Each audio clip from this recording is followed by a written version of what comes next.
सभी दर्शकों को हमारा नमस्कार। आप देख रहे हैं आलमी सैयारा न्यूज।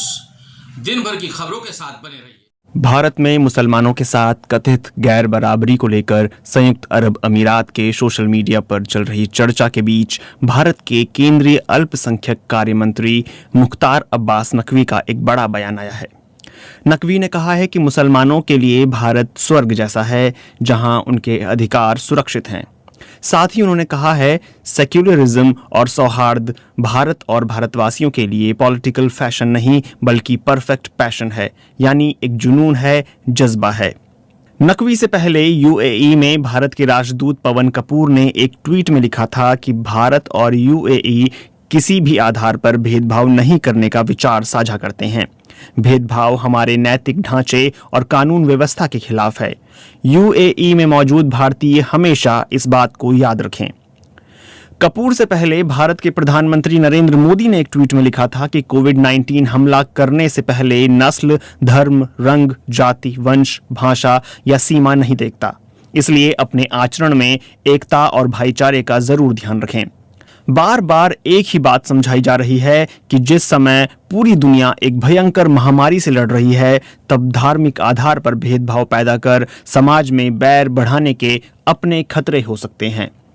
लेकिन दिल्ली के निजामुद्दीन में हुई तबलीगी जमात वाली घटना के बाद से सोशल मीडिया पर दक्षिणपंथी रुझान वाले लोग भारत में कोरोना वायरस फैलने के लिए एक तरह की धार्मिक पहचान वाले लोगों को ही जिम्मेदार ठहरा रहे हैं और तरह तरह के दावे कर रहे हैं। हालांकि सरकारी एजेंसियों ने पिछले हफ्तों में न सिर्फ सोशल मीडिया बल्कि टीवी चैनलों पर दिखाई गई भ्रामक खबरों की भी पड़ताल कर उनका खंडन किया है। अब आप सोचेंगे कि घर की बात संयुक्त अरब अमीरात यानी यूएई तक कैसे पहुंच गई, तो इसके लिए आपको एक क्रोनोलॉजी समझनी होगी। हुआ यूं कि करीब सप्ताह भर पहले सौरभ उपाध्याय नाम के एक ट्विटर यूजर के स्क्रीनशॉट संयुक्त अरब अमीरात में सोशल मीडिया पर सर्कुलेट होने लगे।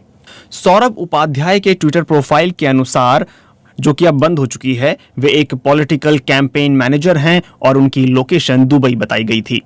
सोशल मीडिया पर दुबई के कई यूजर्स ने पुलिस को टैग करते हुए लिखा कि सौरभ हिंदू मुस्लिम एजेंडा चला रहे हैं और भड़काऊ सामग्री परोस रहे हैं।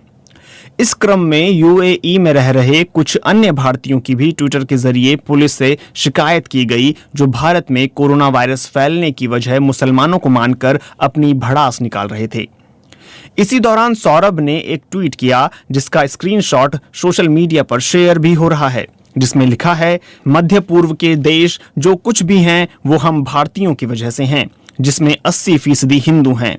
हमने कूड़े के ढेर से दुबई जैसे शहरों को खड़ा किया है और इस बात का मान यहाँ का शाही परिवार भी करता है। स्क्रीनशॉट्स के अनुसार इससे पहले सौरभ ने लिखा था कि मुसलमान दुनिया से 1400 साल पीछे जी रहे हैं। कुछ लोगों ने उनके इन ट्वीट्स पर आपत्ति दर्ज कराई तो सौरभ ने उन्हें भी चुनौती दी। इन तमाम स्क्रीनशॉट्स के साथ संयुक्त अरब अमीरात की राजकुमारी हिंद अल कासिमी ने 16 अप्रैल को ट्वीट कर दिया। उन्होंने लिखा कि संयुक्त अरब अमीरात में जो भी नस्ल भेद या भेदभाव करता पाया जाएगा उस पर जुर्माना लगेगा, साथ ही देश छोड़ने के लिए कह दिया जाएगा। और ये रहा एक उदाहरण। हिंद अल कासिमी ने यह भी लिखा कि शाही परिवार बेशक भारतीय लोगों को दोस्त मानता है, लेकिन किसी की बेअदबी का स्वागत नहीं किया जा सकता। यूएई में बहुत से लोग अपनी रोजी रोटी कमाने आए हैं, पर अगर आप इस जमीन को ही कोसने लगेंगे तो यहाँ आपके लिए कोई जगह नहीं है। संयुक्त अरब अमीरात के 2017 के सरकारी आंकड़ों के अनुसार वहाँ 34,20,000 से ज्यादा प्रवासी भारतीय रहते हैं। ये संख्या यूएई की कुल आबादी का 27% है। वरिष्ठ पत्रकार अजीत अंजुम लिखते हैं कि यूएई में रहने वाले लाखों भारतीयों में हिंदुओं की संख्या सबसे ज्यादा है। मुसलमानों के खिलाफ नफरत फैलाने वालों को शायद इस बात का अंदाजा नहीं है कि अगर खाड़ी देशों में ऐसी प्रतिक्रिया होने लगी तो वहां काम धंधा कर रहे भारतीयों को कितनी मुसीबत झेलनी पड़ेगी। यूएई का स्थानीय मीडिया भी अब इस तरह की खबरों को खास तरजीह दे रहा है। गल्फ न्यूज की एक रिपोर्ट के अनुसार हाल के दिनों में मध्य पूर्व में नौकरी करने वाले जिन भारतीयों ने सोशल मीडिया के जरिए मुसलमानों के खिलाफ नफरत फैलाने की कोशिश की, उन्हें नौकरी से निकाला गया है। एक अन्य रिपोर्ट के अनुसार हाल ही में शारजाह में स्थापित एक नामी भारतीय व्यापारी को अनजाने में धार्मिक भावनाएं आहत करने के लिए माफी मांगनी पड़ी। लोगों ने उन पर इस्लामोफोबिया फैलाने का आरोप लगाया। संयुक्त अरब अमीरात के कानून के मुताबिक ऐसी कोई भी गतिविधि जिसे वहां की सरकार धर्म और देश के सौहार्द एवं सम्मान के विरुद्ध पाती है तो ऐसे व्यक्ति को 40 लाख दिरहाम का जुर्माना और जेल की सजा हो सकती है।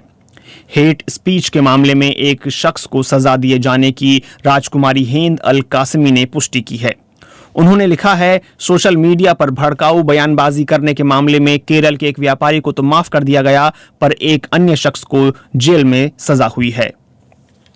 संयुक्त अरब अमीरात के सोशल मीडिया पर अगर गौर करें तो बहुत सारी पुरानी चीजें खंगाल कर निकाली गई हैं, जिन्हें अब शेयर किया जा रहा है और यह दावा किया जा रहा है कि भारत में मुसलमानों के साथ बुरा बर्ताव होता है। रविवार को दुबई में रहने वाली एक व्यापारी महिला नूरा अल घुरैर और कुवैत के सामाजिक कार्यकर्ता अब्दुर रहमान नासर ने भारत के लोकसभा सांसद तेजस्वी सूर्या की एक विवादित ट्वीट को शेयर किया था, जो अब संयुक्त अरब अमीरात में सोशल मीडिया पर वायरल हो चुका है। यह विवादित ट्वीट हालांकि 5 साल पुराना है और बीजेपी सांसद तेजस्वी सूर्या इस ट्वीट को डिलीट भी कर चुके हैं, लेकिन सोशल मीडिया पर अब इसका इस्तेमाल भारत सरकार के नजरिए पर सवाल उठाने के लिए हो रहा है। अब्दुर रहमान नासर ने ट्विटर पर लिखा है कि कुवैत में भारतीय समुदाय के लोग कोरोना संक्रमण के मामले में सबसे ऊपर हैं, लेकिन यहाँ के सबसे बढ़िया अस्पतालों में उनका इलाज चल रहा है, क्योंकि कुवैत में धर्म और नागरिकता के आधार पर लोगों में अंतर करने का रिवाज नहीं है। बीते कुछ सालों में भारत और संयुक्त अरब अमीरात के बीच द्विपक्षीय संबंध पहले की तुलना में काफी गहरे हुए हैं और माना जाता है कि दोनों देशों के बीच आतंकवाद का मिलकर मुकाबला करने की एक समझ बनी है। हालिया घटनाओं के बाद खाड़ी देशों में प्रभावशाली समझे जाने वाले लोगों ने खुलकर यह कहना शुरू किया है कि भारत सरकार अपने यहाँ मुसलमानों के साथ हो रही गैर बराबरी पर विचार करे। नामी सऊदी स्कॉलर अबीदी जहरानी ने अपील की है कि खाड़ी देशों में काम करने वाले उन कट्टरवादी हिंदुओं की पहचान की जाए जो इस्लाम के खिलाफ नफरत भड़का रहे हैं और उन्हें वापस उनके देश भेजा जाए। अबीदी जहरानी जैसे कुछ विचारकों की इस तरह की अपील के बाद यूएई ने बहुत से लोग चुनिंदा भारतीय नौकरी पेशा लोगों के डिटेल ट्विटर और फेसबुक पर शेयर कर रहे हैं, जिससे खाड़ी देशों में रह रहे भारतीयों की चिंताएं बढ़ गई हैं। दुबई में काम करने वाले एक भारतीय शख्स ने अपनी पहचान न जाहिर करने की शर्त पर बीबीसी को बताया कि जो लोग भारत की स्थिति पर यहां बैठकर कमेंटबाजी कर रहे थे, सारी दिक्कत उनकी वजह से हुई है। अब हो ये रहा है कि जो भी हिंदू धर्म की बात कर रहा है उसे मुस्लिम विरोधी समझा जा रहा है और उसके डिटेल लोग टैग करके सोशल मीडिया पर शेयर कर रहे हैं। इससे किसी की भी नौकरी को खतरा हो सकता है, क्योंकि तुरंत कार्रवाई हो रही है। वहीं ग्लोबल पार्लियामेंट्री नेटवर्क यानी जीपीएन के सदस्य जमाल बहरीन ने संयुक्त राष्ट्र और ओआईसी से भारतीय मुसलमानों के मानवाधिकार उल्लंघन के मामलों में हस्तक्षेप करने की अपील की है। ओआईसी पहले ही भारत सरकार को मुस्लिम समुदाय के अधिकारों की रक्षा करने के लिए तुरंत जरूरी कदम उठाने के लिए कह चुका है।